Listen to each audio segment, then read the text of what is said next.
Welcome back to the Real Arsenal Deal podcast. This is your host, Rav. How are you all today, wherever you are in the world? Welcome. Hope you are well. It's a few hours now since the final whistle in Arsenal's flat 2-2 draw with Palace at the Emirates. I was debating, do I record? Should I? Shouldn't I not? It's not going to be a great upbeat podcast that I usually pride myself on. Maybe it mirrors the actual match itself, going through the motions a little bit, but I'll still do my absolute best to try and to summarize what I saw out there on the pitch this morning and just try and give a little bit of context, because look, context is needed on this match for both teams, really. You saw it with the intensity that both sides produced in that first half. I've heard it described as something you would see more similar in like a pre-season friendly match, right? That the teams do on promotional tours around the globe, and that really struck with me. It was that type of intensity and that type of atmosphere. It was almost as if, I say this jokingly, of course. I mean, they're professional footballers, they're professional athletes. Once the whistle blows and you're out there, you want to win everything, right? So I'm saying this in jest, but it wouldn't surprise me at all if Palace fans had a similar feeling to Arsenal, that can we just call time on this match? Can we just have a gentleman's agreement that no one goes in and skies someone down, no risk of injuries? Let's just play the match, play the 90 minutes, because you've got a semi-final to look forward to. We got a semi-final to look forward to in the Champions League next week. Palace have the FA Cup this weekend. They have a shorter turnaround than us. And it's almost as if to say, look, can we just get this game done and have no injuries and no fallout from it, and off we go. Let's just all go home. It did have that kind of feel and vibe to it. And also even in the crowd, you could notice, it was noticeable in the atmosphere as well, of course. And there were a lot of empty seats as the game wore on. And look, there's absolutely no judgment from me. I totally understand. Cost of living is huge. Tickets are damn expensive. It's a weeknight, right? All these things factor in. Many fans would be also expending big bucks on these seats as the season gets deeper and deeper. Champions League semi-final, of course, to look forward to next week. That's going to be one of the hottest tickets in town, as it was for Real Madrid. So, you sometimes have to pick and choose. You have to pick and choose which ones, if we could all afford to do all of it, in terms of our financial position, then I'm sure we would. But situations like this, you need to be a bit judicious. So I totally understand that aspect as well. And it was reflected in the stands. It was reflected on the pitch. It was just a very strange game to get a full read of, given the circumstances for both teams.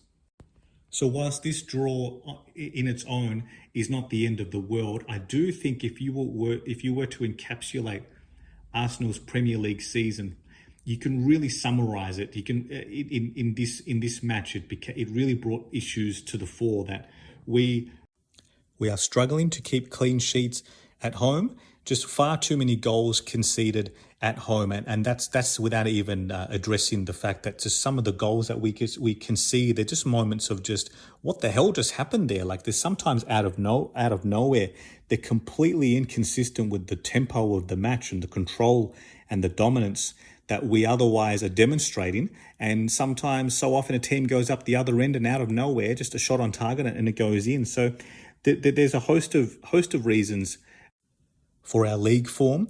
And in today's match, this morning's match, what really struck me was some of the statistics I read post-match, that this was Arsenal's 13th draw overall of the season. That's just far, far too many draws.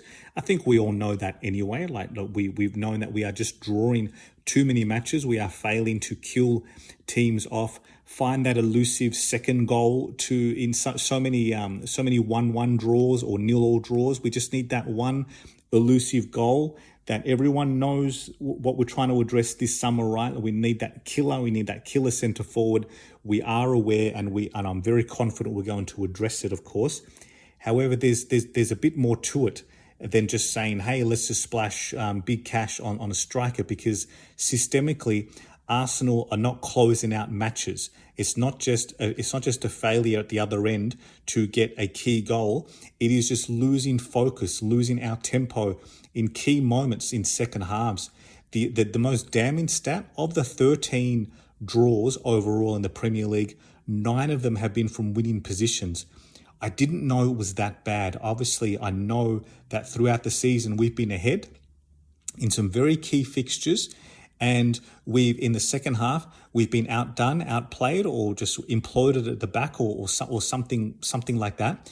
And we've dropped points from winning positions. I didn't realize it was 9 draws from winning positions. That's 18 points, 18 Premier League points from winning positions. Oof, that stings. It hurts. And even though we largely know that the title is inevitable now for Liverpool, I actually believe, from what I understand, that all they need is a draw now this weekend against Spurs, which will be funny, of course, to win it against them. But anyway, this victory a victory here would not have changed that dynamic. However, it's still, we've just fizzled out. We've just fizzled out this last 6 weeks or so, when there still was a genuine chance to have a tilt at the Premier League.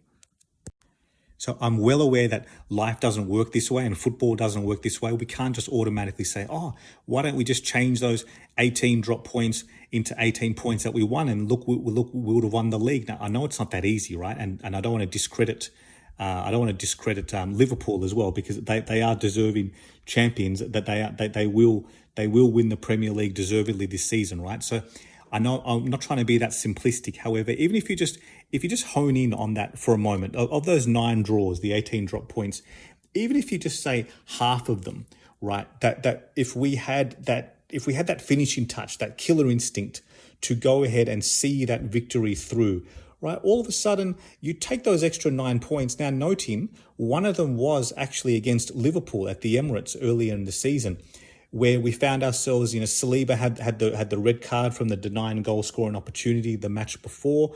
We had an injury mid-match to Gabriel, which was massive. So all of a sudden, we were fielding a back 4 for the last 15 minutes or so.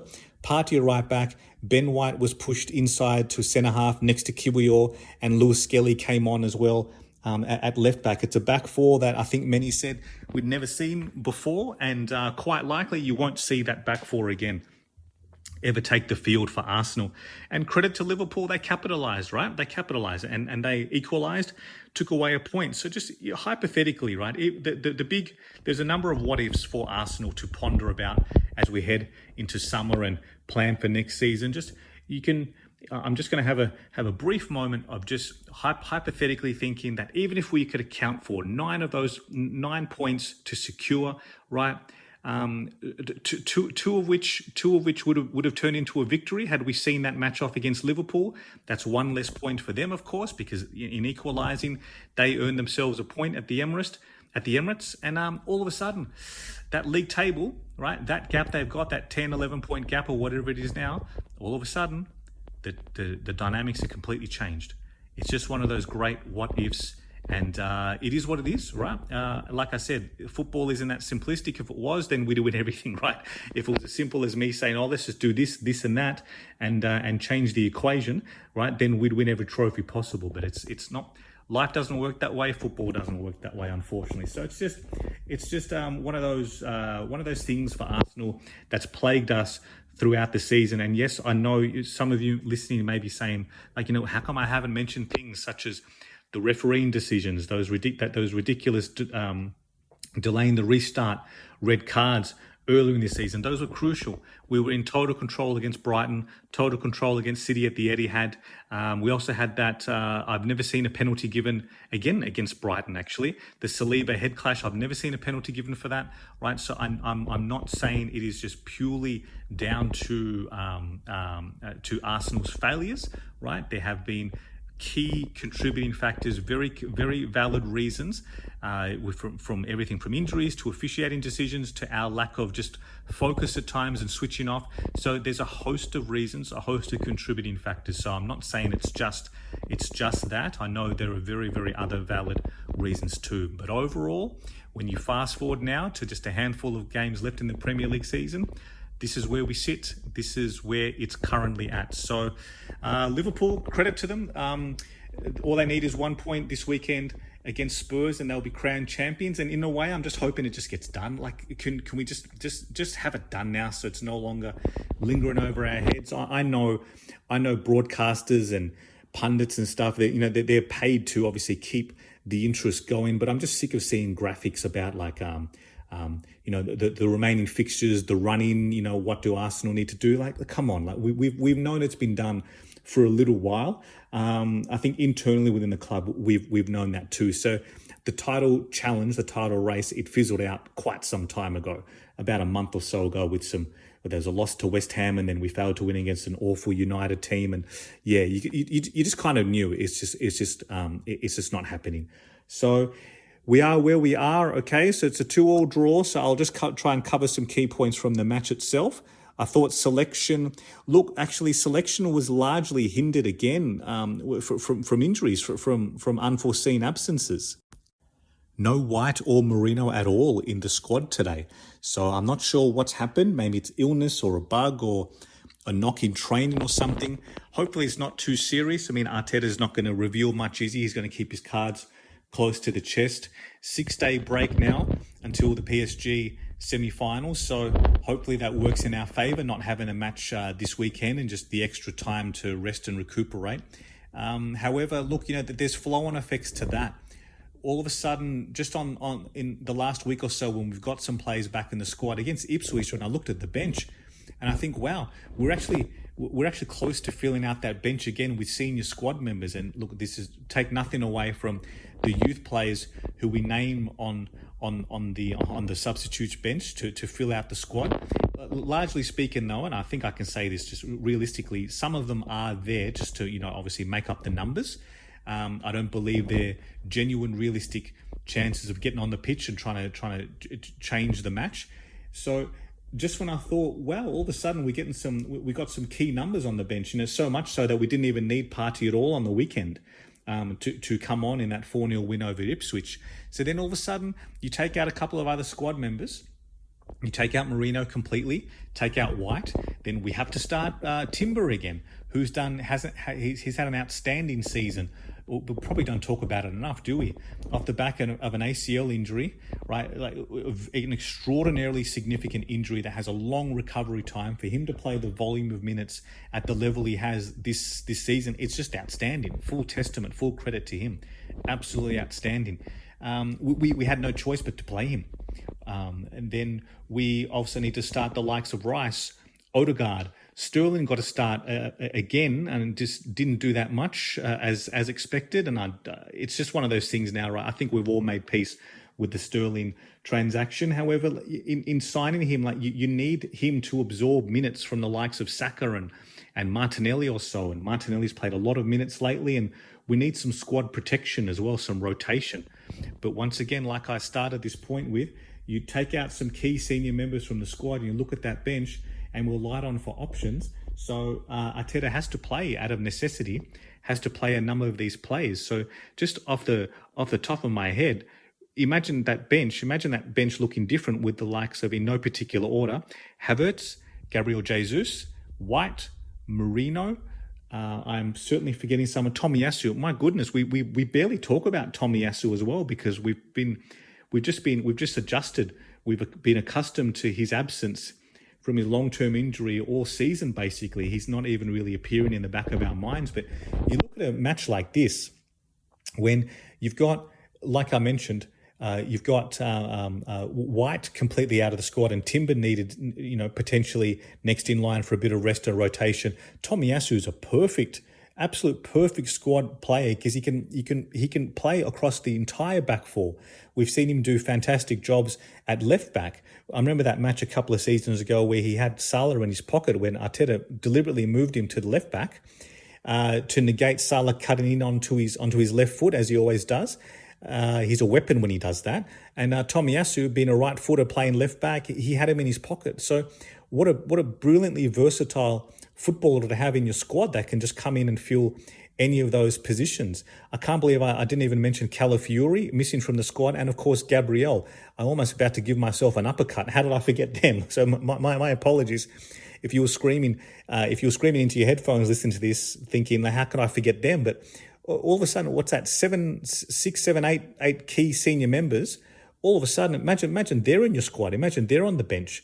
Absolute game changers to have. And if anything, and I know no one wants to hear this, and this is of little comfort to most, and I totally understand why. It really is remarkable in some ways that Arsenal remain second, right? Despite all their injuries, all their absences, sometimes we take one step forward and take two back. And it's just clear that the focus, the priority now is entirely on the Champions League. All of our chips are now in that basket, and I'm hoping we can do something special next week. But just to round off my point about squad selection, it was largely necessitated again by the injuries and absences. So it's just unfortunate we find ourselves where we are, and this very much needs to be taken into account as we build a squad capable of challenging on multiple fronts next season. Because here's the thing, here's a key point. At this point of the season, we're mid-late April. If you were to ask Arteta which competition does he want to win, he would say all of them. A club of Arsenal's size and stature and what we are trying to build and develop ourselves back into is a club as an institution that wins multiple trophies, or at least challenges multiple trophies. So hypothetically, fast forward 12 months, I would love to be in a position where it's us playing a FA Cup semi-final on the weekend. It's us also playing this morning midweek a league match of significant importance, either trying to extend our lead at the top or if we're within a couple of points of whoever we're challenging with at the time, to a much needed victory to win 3 points and go back to the top of the table. In addition to a Champions League semi-final next week. So all of a sudden, sometimes seasons come down to moments. Seasons come down to a block of 1 week, 7 to 10 days, where it can be all or nothing sometimes, right? And I mean this with absolute genuine sincerity. Do we think that this current Arsenal squad is built for winning a key Premier League match this morning, then in 3 days' time, doing it again in a cutthroat FA Cup semi-final, and then in 3 to 4 days' time, next Tuesday night or next Wednesday night, facing off against one of the biggest teams in Europe in a Champions League semi-final? Do we honestly think that we are there yet in terms of squad building, fitness, intensity, all of that stuff that is essential to winning multiple trophies? I just don't think we're there yet. And in fact, just the prospect of that with the host of injuries I already mentioned, those 7 or 8 players out, and the demands on our current group of players, I just don't think we're currently there to be able to do it at a high level, noting how fine the margins are, right? If you're slightly off your game at this stage, forget it. You can be undone by anyone. I just don't think we're there yet as a squad to be able to conquer that mountain. And I'm sure internally the club knows this as well. We've been intentionally building a squad with the caliber of challenging on multiple fronts. And I'm sure we're going to add to that and strengthen and learn from some mistakes this summer to have a full red hot crack at everything next season. And I'm very much hoping we do. However, for now, of course, we have a Champions League semi-final to look forward to that we are putting all chips into. I'm glad that we have this weekend off, because certainly a few squad players can use it, and we can even hopefully allow the extra recuperation time for the likes of Marino, who's essential at the moment, White, who's much needed in the squad, Calafiori before his latest injury. It's been a few weeks now. I thought it was only a 2 or 3 weeker, but look, it's probably crept up beyond that now since the international break. But prior to that, he was an attacking weapon for us. I know it sounds odd to say bringing on a defender or left back, but he causes chaos. He gets shots on target. He's actually a good finisher. He really is a different dynamic that oppositions just haven't been able to handle sometimes. Like, what an attacking substitute he'd have up our sleeve to be able to say, hey, let's throw him on with 20 minutes to go, bring him on for Lewis Skelly or something like that, right? In a Champions League semi-final. He can cause a lot of damage. So one by one, we're missing key players at key times, and then the reliance is left to too few. So I'm almost 20 minutes in and I haven't even mentioned the goals. My apologies. I'm so glad for Kiwior that he got that moment. That was a fantastic reception he got. He really seemed to enjoy it and relish it. He really deserved that moment. It was a brilliant header. Like, I've loved some of the slow motion replays. He was the only one going for that ball. He climbs, he jumps, such a powerful header from that distance. And set piece FC is back. Woohoo! So it seems like it's been a while since we've scored from a direct set piece like that. I'm not talking about direct free kicks, of course, because Rice certainly delivered in spades in the first leg against Real Madrid. But a set piece header like that, that's fantastic. You know, it gives the opposition something else to worry about. I sure hope PSG were watching that and having them worried as well, because we've got that up our sleeve and it's just been some time since we've shown it. So well done to him. I'll cover the goals briefly. I'm sorry, I'm not feeling it. I'm not feeling like I usually would to dissect the game moment by moment and half by half and following my usual structure. Eze was a fantastic goal. It really was brilliant, like a volley.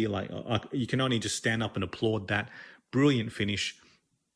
I will say that we also got slightly fortuitous with Trossard's goal. And when I first watched it, it looked like a clean left foot strike into the corner. However, it took a slight deflection that worked in our favour for once. And look, I actually thought we took a deserved leave at halftime, despite everything else I was saying about it's largely going through the motions. And it was a pretty flat atmosphere and flat performance. I think we deserved to be ahead 2-1 at halftime. In the second half, though, like, things just started to there's some very unusual things that happened. And I've got to say, and I don't want to go in too hard on individual players. That's not really my thing that I do. However, as incredible as Raya has been, especially this season, it was unusual watching him as the match wore on. I've never seen him flap like that. Trust me, I've seen a lot of Arsenal keepers in my time look uncertain and lacking confidence and conviction and flapping at balls that they should otherwise be gobbling up. I never see it with Raya, though. Anything that comes in his area, he's got brilliant hands, giant hands. He catches things cleanly. Like, he doesn't fumble them, he catches them cleanly in one go, and then he's off looking to distribute. This was bizarre watching Raya. There was a patch of about 3 to 4 minutes when he had just a few moments of just uncertainty, and I just don't know. He looked off his game as well. Can't go too hard on him from the goal, though, his positioning, because that's, again, and I covered this in the Real Madrid match as well, that's the way we play from the back. And Saliba, unfortunately, mate, I think I said it at the Real Madrid podcast as well, now that I think about it, that over the course of 12 to 18 months, when you play like this, in this sort of way, unfortunately, you're going to get your pocket picked. And it doesn't look good, does it? When it happens, it doesn't look great. You just hope that you can somehow get bailed out. But Saliba twice in a week and a bit, very, very unusual for him. And does he need a bit of a breather? Well, ideally, yes. But like I've just said before, when you look at the host of defensive injuries we've got, who else do we really have to bring in? And out of necessity, he needs to keep playing. So I'm not going to go too hard on him, unfortunately, but it really just encapsulates Arsenal's season. We imploded out of nowhere. I thought, even though Palace they probably deserved a point, and at times you can even argue they should have been ahead from an excellent patch that they had on us. We couldn't get out of their press, and they were causing us a lot of trouble at the other end. Ryan made a couple of good saves actually to keep them out. As much as they deserved that, we too could have been ahead. There was an excellent exchange. Martinelli burst forward, lovely crossover to Saka, and it was beautifully saved by Henderson. First time left foot volley by Saka, point blank. We probably should have scored, and we should have been out of sight by then. And look, soon after that as well, there was that. It was bizarre watching. It was called offside at the time, and it didn't look offside at all to me. I think Timber looked offside, but the linesman put his flag up. Then he's done really well to chase the ball, kick it back over. Henderson, speaking of flapping, like, what was he doing? Like, he looked like he barely even went for the ball, and it's looped over his head. And Martinelli's tucked it in basically on the goal line. Now I actually think this goal should have stood. He flagged for offside, and it clearly was not offside. It was checked by VAR. It seemed though, and I don't know why they didn't talk about this more live when it happened on the commentary, but it seemed like they ruled the goal out for it being out of play against the byline. Now, and we've been here, right? We've got a little bit of football-related trauma to this. We've been here. You don't have the technology to conclusively prove it was over the line. Based on that replay, like the angles can be very deceptive. It can be a bit of an optical illusion.